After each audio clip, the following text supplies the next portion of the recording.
Mofage have announced their POCO version 2 filter, and that's going to allow you to adapt PL lenses to a variety of other mounts. In my case, it is adapting to L mount on the PYXIS 12K and the PYXIS 12K.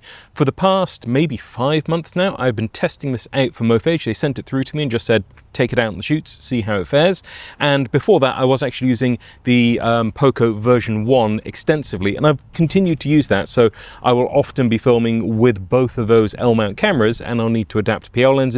And in that situation, I've got the version 1 POCO and the version 2 POCO. So what is different? Well, first of all, let's just talk a little bit about styling. And to do that, I'm going to take off the lens. We still have the filter in there, so I'm not exposing the element. I know that that freaks some people out. I'm just going to spin this around here. And we can see immediately there's a couple of differences going on. And I think the one that most people are going to key onto is the fact that on the version 1 POCO, you have more of these lugs around the side of that locking ring than you do on the version 2 POCO. On the version 2 POCO, there are only 3, and they're styled a little bit differently. Now, for me, I don't think that I mind this particularly, but I think that there will be some people who have an opinion on whether they like it aesthetically and whether they like it practically. So I can imagine that some people just want to be able to grab wherever and quickly get to a lug to lock on. I suspect that all aesthetic and styling elements aside, the reason that Mofage done this is to do with their filter system, and just to make it a little bit easier to get to those filters, to grab them from multiple different angles without having a, I'm calling these lugs, a lug in the way when you're trying to get to the filter. So from that point of view, I can see that it makes sense. Now, apart from this, there are a couple of other differences with the actual filter tray assembly that goes in there, and that is the important part. So on the version 1, it came with a Vari-ND filter. Oh, you could get it within a Vari-ND filter, I should say. And that can be dropped in behind the lens, like so. And that's really, really useful, very quick, very easy, and essentially gives you internal NDs for your L mount cameras and any other mount that you can adapt these to. Now that continues with the version 2 POCO, but with this one we have a slightly different, newer Vari-ND. And the critical thing with this is, and I don't know if the iPhone's going to focus on this, it is much thinner, and it sits right at the back of the whole assembly there. So with that arrangement in the POCO version 2, you're actually able to use lenses that have a more protruding rear element.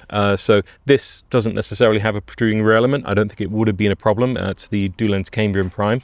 But something like Nissi Athena's, I believe, were lenses that did have issues with the original POCO and the original ND filter tray that goes in there. And sometimes you found that on certain focal lengths, you couldn't actually use them, or maybe even the whole set just became impractical to use. Now, I have encountered this myself with the Viltrox Epic anamorphics. They didn't work with the filter tray. So with the version 2, Mofage are trying to address that and make it so that with their Vari-ND, you're actually able to use those deeper flange depth lenses, which is nice to see. It's good to see they've looked at the original, seen that there were some issues with that, and they've addressed it, they've changed it, they've tweaked it, and now it should be working fine. Apart from this, it is actually then fully compatible with everything that we had before. So if you did have any of the previous filter system, then you can actually just slot those right in absolutely fine. You don't have to go out and buy a whole new filter system if you are invested in their various different things you got in there, the solid NDs and all of the mist filters, glimmer filters, streak filters like that one.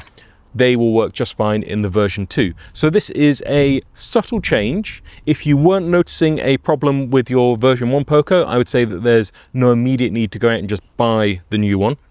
Unless, of course, you need to use something like the Nissi Athenas or those Viltrox Epic anamorphics, in which case the version 2 is going to be the natural choice for you. I'm still using both of them. I interchange my filters between them, and you could, for the sake of argument, put this newer filter in the old adapter, but I don't think you quite get the same leeway with the flange depth just there. It might be slightly better, but it isn't going to solve all of your issues. So I would say if you're interested in this and in the market for something which is going to give you that option, then the version 2 is a good choice. And I will say that Mofage have been very good about this. They've just kind of sent it through to me, said, see what you think. Obviously take this with a pinch of salt, look at what other people are saying. I'm trying to be factual about what's going on here, and it is a very factual kind of thing. You know, it's like, what have they done? They've done this. So yeah, if you have any questions, I might be able to help answer them. And if you are thinking about your lenses, really double check that they're going to be compatible, because with all of these types of things, you are going to find that different lens sets will actually require a different mounting depth on your PL adapters. So it's something to watch out for if you weren't aware of it. Drop those comments down below, and I hope this has been useful.